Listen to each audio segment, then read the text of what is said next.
Hey everybody, how's it going? This is Matt Tebow with Stacked, and right now I'm joined by Team Liquid ADC Tactical coming off a win off their lock-in opponent in the finals, Cloud9. How are you doing, man? Doing pretty good. We just won after we've had some like shaky performance recently, so it feels good to beat Cloud9, and it felt pretty comfortable on stage. So that's like the best part of it. Yeah, of course. And how did it feel to be in that lock-in run back? From talking to a lot of players, it seems like you guys were like, well, yeah, the lock-in it would be great to win, but it doesn't have that same feel as LCS. Well, now here you are. You finished your first round robin and you knocked him off again. Does this feel bigger to you almost? I think it was just really important because since we've been on like a downward slope, like a decline, I guess. This one like helps like propel us back up. I think probably this match shows what we want to do more.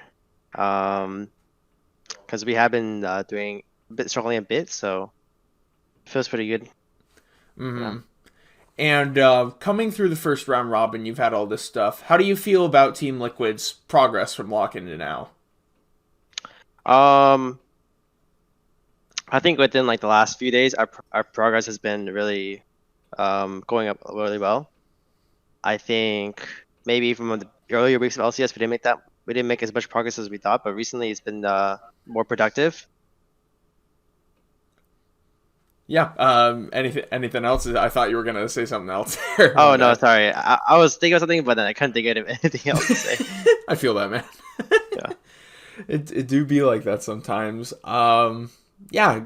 I mean, you guys are coming across like these are a couple different players, Santorin and Alfari. Obviously, you didn't play with them last year. Do you think they've fully meshed into the team? Is it like you guys have been friends for a century or what? It's hard to say because we don't not everyone plays in person, so we're not all like next to each other. Like Jensen and Saturn is playing from their apartments, so it's like hard to get like a lot of random interactions outside of playing League and Scrim time.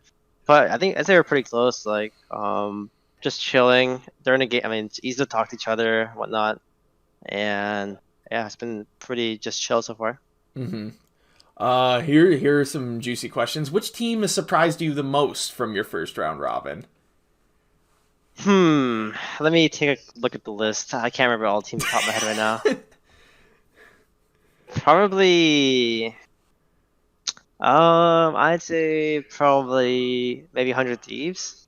Really? Why? Um, I mean, it's just because maybe it's because they've been playing previous year as well, but I like how they have like a clear identity with the team. It's like you look at this team, you can say like, yeah, the early game, it's like playing around early game, like trying to get leads early, snowballing.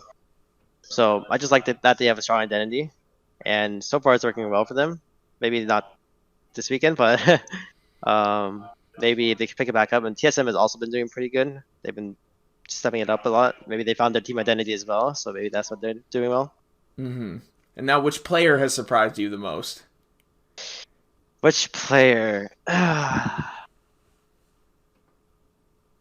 I can't really say one, but I guess Impact. I mean, I don't know what happened yesterday's game, but like he turned it around somehow.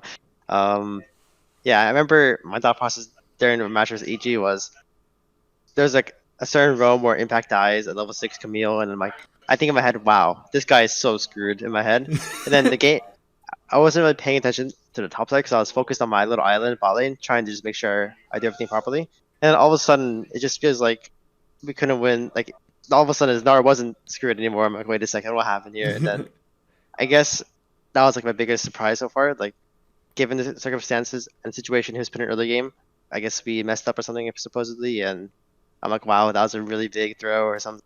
Yeah. I don't think I've ever asked this to anyone before, but obviously, like you've been through academy, and you're on TL. What's it like to play against someone who was on your team but isn't? I know that seems like a very simple question, but I imagine it's got to mean a lot at the league you're playing at, like the level you're playing at. Honestly, I didn't really think much about it. I completely forgot that we were playing his Impact until after the game was over, and I saw like tweets or something.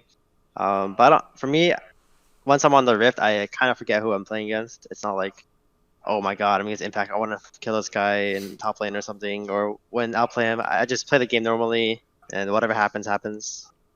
Would you describe yourself as that kind of like lights out player, like lights out walk in type person?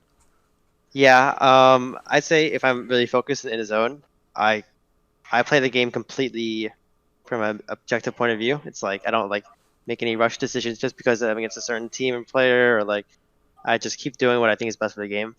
Hmm. And my last question for you is like you came up through academy, and academy was a big part of like defining you as a player and who you are. And the split has seen a lot of really young players like yourself who've started to make names for themselves, like coming through, like Fudge in top lane for C9, Niles, iconic for Golden Guardians. What does it mean to you to see like you academy guys getting these huge shots and playing in the LCS and kind of popping off? I think it's pretty cool. Especially before this year, there are like almost no rookies, like almost non-existent, and um, I mean, feels good that I get to see other people like who are new, and then they'll have to like learn a lot, even though it might be hard. Because for I was lucky because I was given a really special situation where I had like four, like really experienced players already. But like, I can't imagine playing LCS like playing with like a basically a full rookie roster. But I'm sure it must be fun for them trying to like figure stuff out and like doing their best. Mm-hmm. Particularly, some rosters are doing well, like Dig. You see those Yeah, guys, and some not so much. But I don't know, man. After that game today against 100 Thieves, Golden Guardians looked that like. was a banger. Yeah. Wow, what'd you think? Do you watch games before you play? Yeah, so right before our game's coming up, we just everyone just chills. We watched the stream, the LCS stream, and then we're just like backseat gaming and like talking about like the game, and that's it. What'd you think of it?